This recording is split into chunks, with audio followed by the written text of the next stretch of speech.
C'est bon? Nous sommes partagés entre la peine de la disparition du souverain pontife et en même temps l'espérance qui nous vient de la fête de Pâques que nous avons célébrée il y a à peine 48 heures.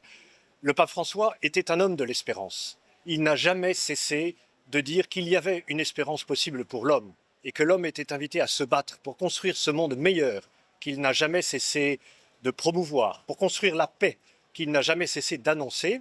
Et cet homme d'espérance meurt au lendemain où nous avons fêté la victoire du Christ sur la mort.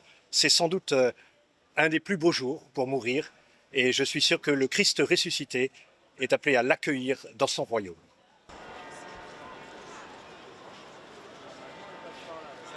Très très gros.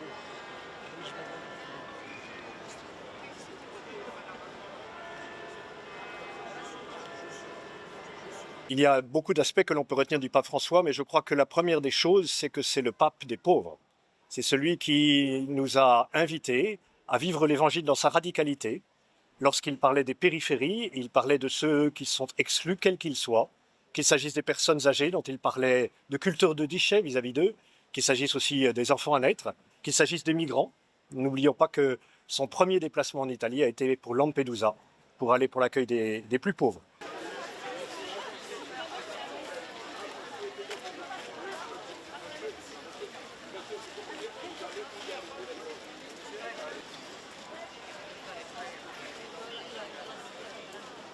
Mais c'est aussi, le pape François est aussi celui qui est le pape de l'universel.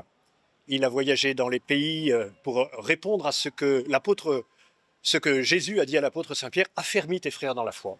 Il est allé en Mongolie, il est allé au Timor-Est, il est allé dans bien des pays dans lesquels aucun pape n'était jamais allé pour justement soutenir les chrétiens qui sont là-bas.